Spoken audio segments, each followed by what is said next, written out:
કેશોદના ગિરિરાજનગર 2 ના રહીશો પુલ માટે દર ભટકવા મજબૂર છે. કેન્દ્રીય મંત્રીને રજૂઆત. ચીફ ઓફિસરની પુલ આયોજનમાં લીધેલ હોય પ્રમુખ સાથે ચર્ચા કરી આગળની કાર્યવાહી કરવા બાંયધરી આપી હતી. કેશોદના ગિરિરાજનગર 2 અને અમૃતનગર વિસ્તાર વચ્ચે વોકળામાં પુલ બનાવવા લાંબા સમયથી માંગ કરવામાં આવી રહી છે. સ્થાનિકોની અનેક રજૂઆતો સામે પાલિકાએ માત્ર વાયદાઓ જ આપવા નક્કી કર્યું હોય. સ્થાનિકોએ ગામના વેપારીઓની હાજરી વચ્ચે કેન્દ્રીય મંત્રી મનસુખ માંડવિયાએ ધારદાર રજૂઆતો કરી હતી અને એ વખતે પાલિકા પ્રમુખ પ્રતિનિધિ વીરુભાઈ દેવળિયા હાજર હોય તેમણે રજૂઆતો સાંભળી રજૂઆત કરનાર પાલિકા ખાતે બોલાવી યોગ્ય ન્યાય બાબતે બાંયધરી આપી હતી. આ બાબતે સ્થાનિકોએ જો પુલ બનાવવામાં આવે તો બંને વિસ્તારના લોકો જરૂરી કામ સબબ અવર જવર કરવા લાંબુ અંતર કાપવું ન પડે તેથી પુલ બનાવવા માંગ કરવામાં આવતી હોવાનું જણાવ્યું હતું. જો કે સ્થાનિક લોકો લાંબા સમયથી રજૂઆતો કરતા હોય એકાદ વખત ટેન્ડર પ્રક્રિયા પણ થઈ હોવાની જાણકારી મળી રહી છે. તેમ છતાં પુલ બનાવવા વિલંબ કરાતા મુખ્યમંત્રી સ્વાગત કાર્યક્રમમાં પણ ઓનલાઈન ફરિયાદ કરવામાં આવી હતી. પુલ ન બનતા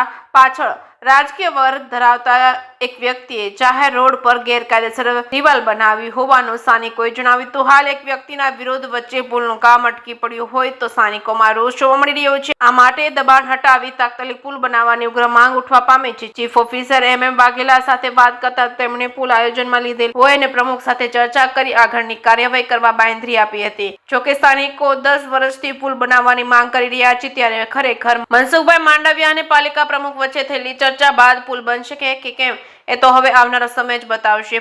હાલ પાલિકા તેમનો અધિકાર ન વાપરી બદનામ થઈ રહી છે. આવનારા સમયમાં સ્થાનિકો ઉપવાસ આંદોલન કરશે તેવી ચીમકી પણ ઉચ્ચારી છે. JK સિંગરાજ સાથે રાજુ પંડ્યા, કેશોદ. ગિરિરાજ 2 માં જે સમસ્યા છે પુલ બનાવવાની બનતો નથી, 10 વર્ષથી માંગ છે, શું છે? ગિરિરાજનગર અને અમૃતનગરને જે જોડતો પુલ છે તેનું કેશોદ નગરપાલિકાએ આયોજન કરી તેને ટેન્ડર પ્રક્રિયા હાથ ધરી વર્ક ઓર્ડર આપવામાં આવેલો હતો.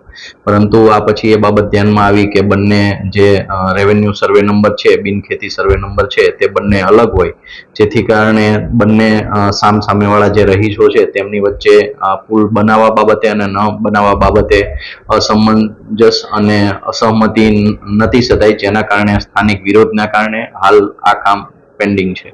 ક્યારે થશે? એ લોકોની રજૂઆત છે, કોઈ પણ સંજોગે નહીં તો ધરણા કરશે.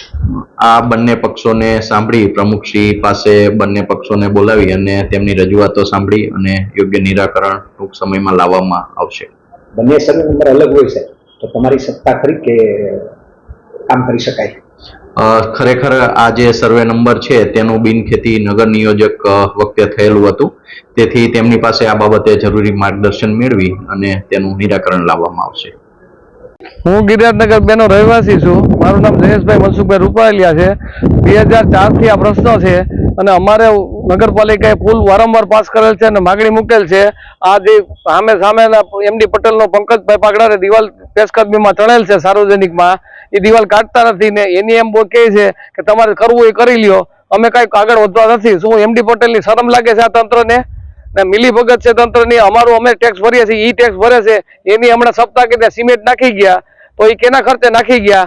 અને બીજી વસ્તુ, આ બાજુની દિવાલ પડેલ છે, નગરપાલિકાએ 60,000 ના ખર્ચે સપ્ટેશનની બાજુમાં દિવાલ હતી એ પણ પડી ગયેલ છે. આ ટેક્સના પૈસા પબ્લિકના વાપરવામાં આવે છે, એના શા માટે શરમ લાગે છે એ અમને કઈ સમજાતું નથી. આગળની જો કાર્યવાહી કરવા અમે ભૂખ હડતાલ કરશું, આત્મવિલંબ કરશું, એ તમામ જવાબદારી પોલીસ ખાતા અને સરકારી તંત્રની રહેશે.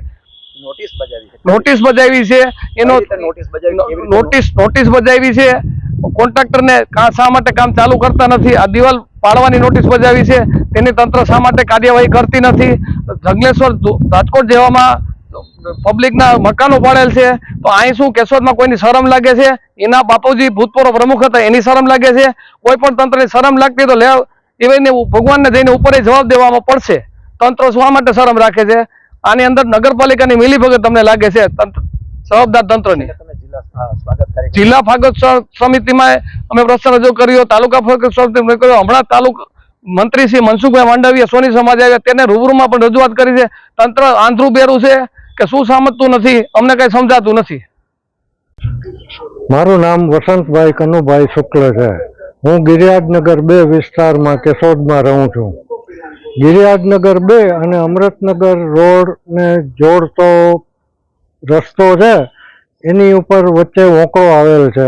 એની ઉપર જો પુલ બનાવવામાં આવે તો અમારે બસ સ્ટેન્ડ બાજુ જવા માટે 1.5 કિલોમીટર જેટલું ફરવું ન પડે. આ અંગે નગરપાલિકામાં છેલ્લા 10-12 વર્ષથી અમે બધા લતાવાસીઓએ રજૂઆતો કરી છે, પણ હજુ સુધી કાંઈ થતું નથી. એમાં નગરપાલિકામાં ઠરાવ થઈને આ પુલ મંજૂર પણ થઈ ગયો છે, તેની ગ્રાન્ટ પણ આવી ગયેલી અને વર્ક ઓર્ડર પણ અપાઈ ગયેલો, છતાં હજુ સુધી કોઈ પણ જાતની કામગીરી કરવામાં આવી નથી. તો આ અંગે તાત્કાલિક પગલાં લેવામાં આવે એવી અમારી માગણી છે. પાલિકા કામ નથી કરતી, એમાં કોઈ વિવાદ છે એવું ખરું? પાલિકામાં કોઈ વિવાદ હોઈ શકે છે, કોઈનો વાંધો હોઈ શકે છે, પણ પાલિકા પાસે તો બધી સત્તા છે.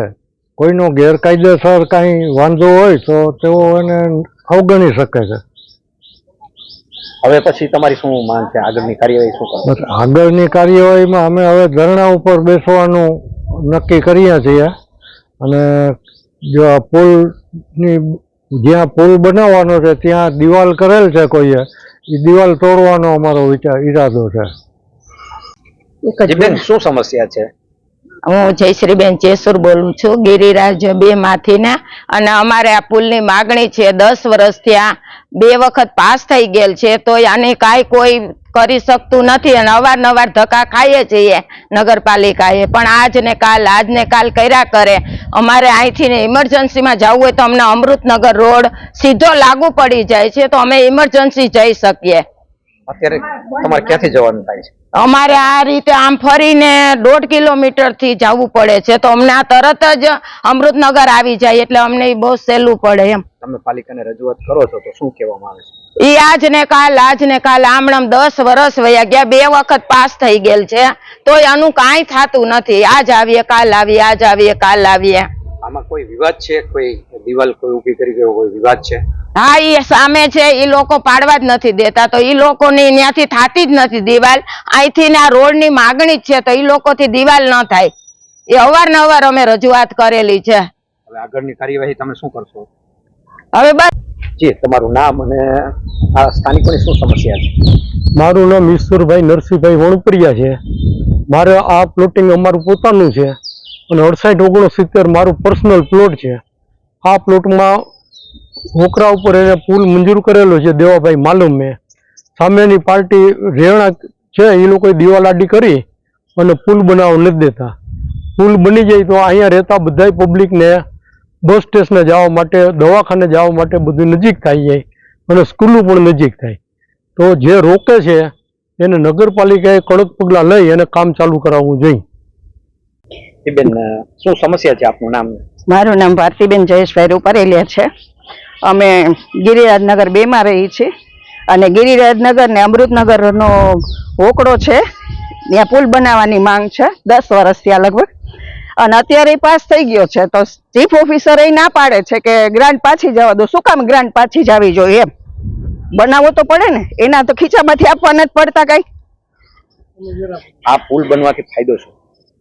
બધાને દવાખાને ને જવું હોય, બસ સ્ટેન્ડ ને, તો 1.5 કિલોમીટર ફરીને જવું પડે છે અને આવીને જોઈ જાવ તમે કે ભાઈ હું ન્યાયની પોઝિશન છે.